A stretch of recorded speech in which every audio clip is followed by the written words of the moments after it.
So we've all been in these fascinating breakout groups. We had a great discussion, and I'm sure that all of you did too. So I'm going to ask each of you to report back. Can we just check who's actually nominated to speak? Right, okay, so I'm just going to pass the... It was 20th century mural art.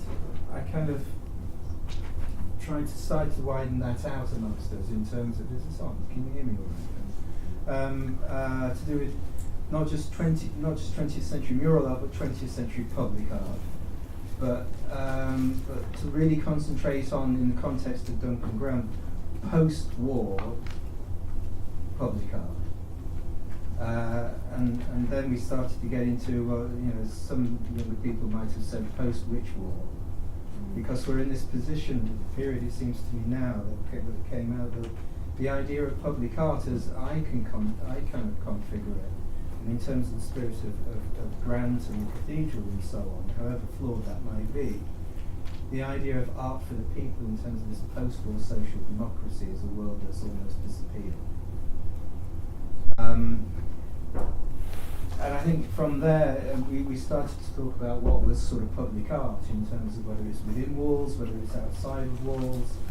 We started it started to get a bit sort of deep, and we actually started to talk about sort of art education and what is art even sometimes. So it kind of went off. I think we were thinking about what sort of realms are still left in terms of what I kind of view as purely public art. And I think what it boiled down to was the realms of which, the kind of realm that we're in now, which is bravely, I think, trying to hang on to this idea of either making art public or commissioning artists like Lothar to create things which continue that kind of tradition of public art general, or at least to me the post-war public art sort of realm. Let's think, what else did we talk about? I mean, we started the art in terms of sort of women artists and women artist involvement in sort of post-war public art, and again how this sort of much more widely kind of sort of social democratic view of art. And again, we kept sort of comparing and contrasting with the reasons why we're here today. And then we got on to the main topic of the day, which is kind of how public or not was or is the Duncan Grant murals in the first place, the whole history of that. And I think towards the end, what we started to think about is, how can we rethink the idea of public art? And towards the end, digital forms, and sort of the idea of the online and how young people access art, if they access art at all, is that they will go online and find it. And so maybe there's a new public realm, which is Thank you very much. So that's really fascinating and very topical, of course, with the Out There exhibition at the moment. I think going on to about the 10th of April at Somerset House. If anybody hasn't caught that, that's a really, really great show, and right through to the next generation of digital art. I'll pass this on time, definitely. Okay, so this was art in churches. In our group we had historians, we had practitioners, we had people who call themselves art lovers, guides from the Cathedral. Right, again, we had quite a wide-ranging conversation. We started talking about religious conviction and art. The group seems to have very little concerns over how or in what form the artist was religiously affiliated, which I find quite interesting. So some of the things we're talking about, we were talking about, do you have to be religious to be a religious artist? And there weren't many people who were worried about artists who weren't explicitly religious making religious art, which was interesting. I got a sense, and I think there was within the group, maybe the audience for religious art's a bit more broad-minded and adventurous than some people making decisions might give them credit for. I mean, that's a very strong message I got from the room. I think it might give people, hopefully, confidence to make more adventurous decisions. I don't know how we would go about communicating to people that are timid about commissioning art, that might be the case. But maybe that's an interesting one to on that. But I thought it was quite interesting how open people were in our group to all sorts of art, religious expression. We talked a little bit about a recent piece of art that's been commissioned in the Cathedral, a Virgin Mary, which there's a lot of people thought that was too conservative. So this, I don't know if the rest of you know it, but it looks to me like a piece of late medieval sculpture, and it's very pleasant and all that. But apparently the response within the Cathedral has been, this is too conservative. So again, that's interesting. We had a brief discussion about the Methodist art collection, but also the question of an artist's personal life and how that comes into their work at the end. So. And actually, I'll just shout because I don't want to work with that. Lincoln Cathedral Connected, big HLF grants. It would be nice to communicate some of this back in to the consultancy process, because they've got quite a big budget. They're going to be redoing the interpretation and so on. There's probably quite a big opportunity in the next few years to maybe communicate some of the things we were talking about in that room. And did you touch on more secular audiences? Well, people in the room seemed very open to us. So no one was actually expressing denominational or ideological problems with art of any sense. So, maybe the religiosity of religious art isn't as big an issue as we think it might be. So, I think that sort of leads on rather well to Tamsin talking some of the things. People in the room, from people who work who had worked here, to Matt, who is connected to the business improvement group. There seemed to be generally kind of a will and desire to have some kind of commissioning of public art in Lincoln, but how to make that happen. And I made the point that really we need to understand why, and to start to articulate what the benefits of that would be. Personally, I would say, I think it's an important way for art and artists to be part of everyday life rather than hidden away in galleries.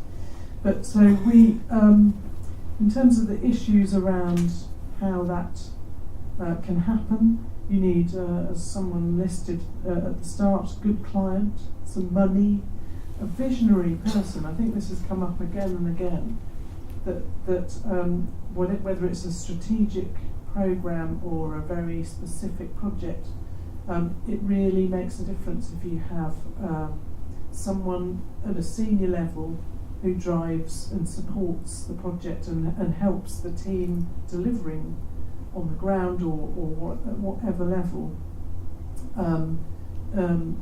who have the know-how and the expertise, but who supports that and makes sure that it's advocated for in every kind of echelon or every aspect of the area, the city, wherever it is you're trying to make this happen. And we talked at quite some length about the issues of copyright, the responsibilities of the commissioner that include the maintenance, the very long-term maintenance if it's a permanent work, and not shirking that, making sure that a contract includes how a work is going to be looked after even 200 years hence. We also talked about how to get something off the ground. Okay, you need to develop a strategic plan, but maybe something at a more grassroots level could happen. So possibly ephemeral, possibly temporary project, or a series of quick fixes, as we said. And these could stem from things like anniversaries. So you've got the anniversary of the Battle of Lincoln coming up next year. Is it too late to set up a small project that works to invites an artist to respond to that anniversary? Thinking about looking at other models of commissioning, making sure that you've seen what the options might be in terms of other models. And one that we didn't actually discuss in the meeting until right at the end was how successful the 4th Plinth commissioning programme in Trafalgar Square has become. Looking at the options refunding, you've got something called the Heslin Trust here, and I think there's also a new funding stream coming on from the Arts Council called Making Places, that may have some, those kind of strategic pots of money. What are the assets that you have in place? How can you find champions that can support what it is you want to do? Apparently Edmund Duval made his very first pot in Lincoln, and finding little kind of links to important, well-known, well-established artists that can help the cause is another way of thinking. But basically communication is also going to be key, collaboration, meeting, setting up small groups that meet together and share information, and to actually get the thing, once you get something going along, to have a dedicated team or individual whose job it is to make something happen is going to be key as well. I think that covers most of what we said.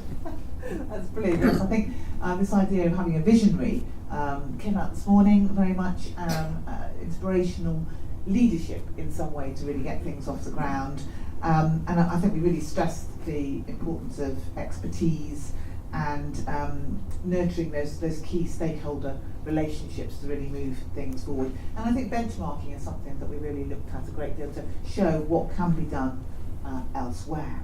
So I suppose it's just an idea around this idea of champions, and you're saying about how to let people know what you want, and that your audiences are more open.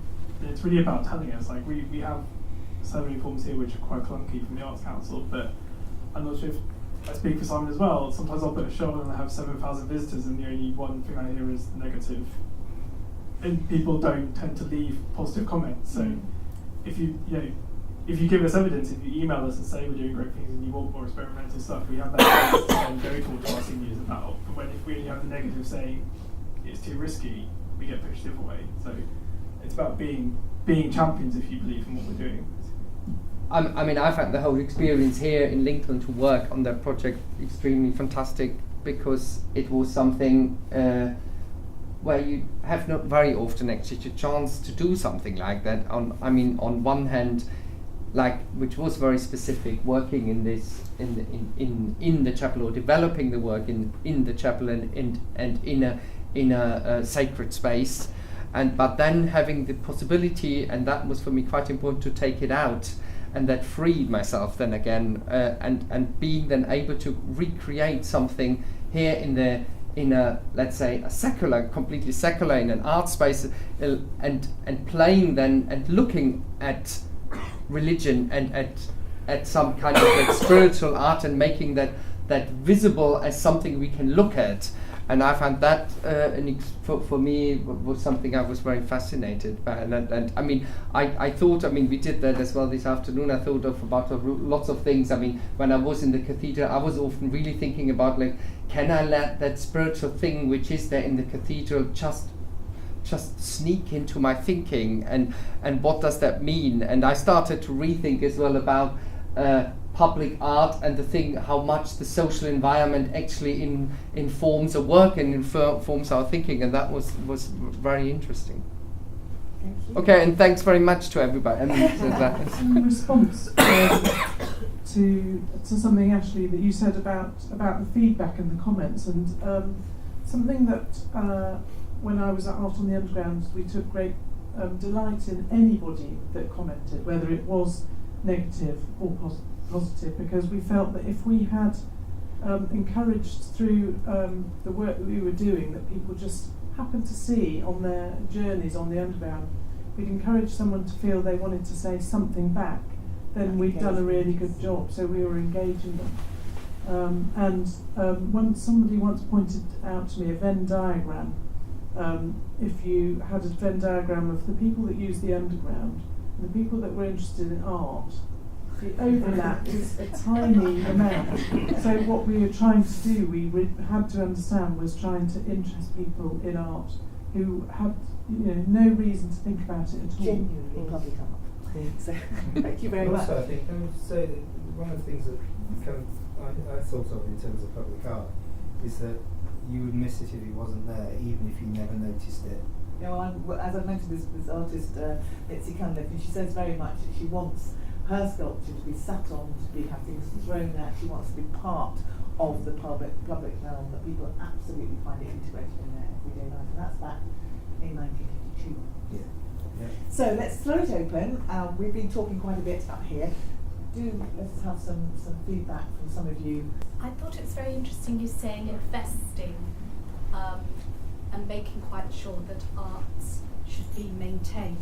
Mhm. Because a few years ago I was on an urban design forum in Lincoln, and they were going to have a water clock, a lovely piece of public sculpture by the Lucy Tower car park. And I was on the committee there, and a lot of, I thought, dyed-in-the-wool conservative small C councillors were saying, we're going to get rid of that beautiful tree, and oh, that tree's much better, we shouldn't get rid of the tree. I was for the progressive, oh no, it's some public art, this is wonderful. Now, several years later, the water clock doesn't work. It's a sort of fairly pathetic, sort of rusty structure, and the tree actually would have been better. But if it had been maintained, it was a glorious thing when it was working. They're maintaining it, aren't they? They're reviving it. Brilliant. Brilliant. There's actually, the chunk of it was taken away about 2 weeks ago to do up again, to get together. So I voted correctly. That's fantastic. It's sad to know that it was either a tree or a piece of art. Yes. Why, that seems like a Yes. bad decision to have made in the On- first On a place. wharf where there are not many trees, so maybe that was the problem. Yeah. But it's not a place where you would naturally see trees. It's I mean, it small does flag up another interesting question that came up in our discussion, which was about taking the risk of commissioning a piece of work that you then decide that you don't like. But I think that's a very interesting part of the whole process of commissioning, and it is a huge risk, actually. But I think that's part of the adventure, the idea of putting trust in the people that we have amongst us who are artists and who have taken it upon themselves to be our kind of reflectors in the world in that way. I mean, it is a risk. And it's not always just in worth public taking. art, as far as commissioning, it's always a Yeah, Oh, very often. life is a risk. Yeah, it is a risk. But there are lots of ways to mitigate the risks involved, that's for sure. Yeah. I mean, I think that one thing with every piece, and who is whatever, probably not in one whatever secure private collector's home, but is in the public realm, is that they need care, and I think this is a key thing for public art, and I think that is as well a great thing, because I think it makes us, if then things decline, it's basically like an indicator what's going on there, and I think that is a quite very important whatever a character of or quality of public art, that it needs care, and the moment we don't care, it's probably an indicator that we care about more things, not just about that sculpture or that piece of work. But I mean, like, I found that so interesting in the show out there, where you saw all these amazing pieces, and nearly 2/3 of these pieces, or the examples we made to believe that they're all connected to something which failed. And I think that is, the show itself shows that is completely untrue. Yes, yeah. But it is a sorry wall, isn't it, in the end? Yeah. I'm not going to say anything about the Mitzi Cunliffe sculpture that was at the University of Sunderland. But anyway. So, let's see, is there any other of the group? I suppose I was just thinking about sort of practicalities of actually, because I'm involved in the university in the Arts and Residence programme, which actually the Arts Council bid that has funded most of it was put in through by the City Council. But we did all the work, and that seems to me to be the dilemma. There is the will, but there isn't the capacity within the infrastructure at the moment.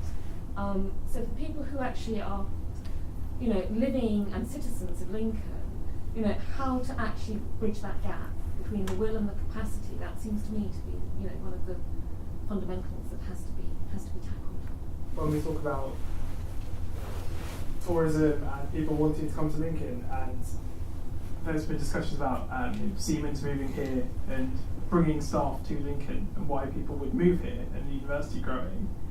And people always gone about roads and the bypass and hospitals and schools, and they're all vital. But in terms of infrastructure, nobody ever moved to a town because it had like a banging road system. Like, you know, it's surely public art, theatres, museums are also infrastructure for life. And I mean, that's really missing a lot. People don't think of them as infrastructure, and they are. And you're not going to grow a town by having a great ring road.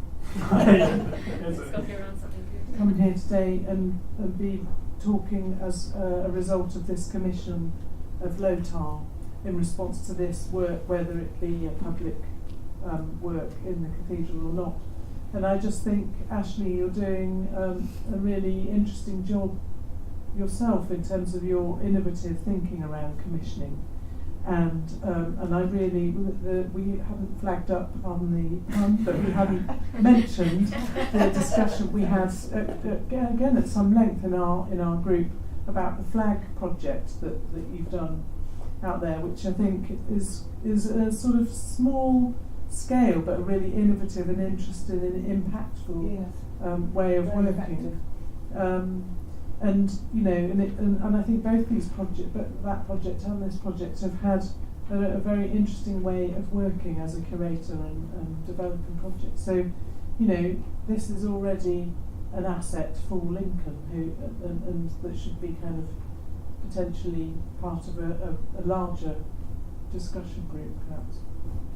Well, I think one of the things we did talk about in our group was a working group going forward to try and ensure that we captured some of the enthusiasm that there has been. That's, I think, it seems connectivity, a holistic approach within Lincoln seems something that our groups felt was very important for the future, and I think that's the way in which you're all moving. But in drawing things to a close, I'd just like to say that I have been equally inspired by my time here in Lincoln. I was actually here yesterday afternoon as well in the cathedral with the Methodist Art Collection, having feedback on that, and it really has been an inspiring couple of days.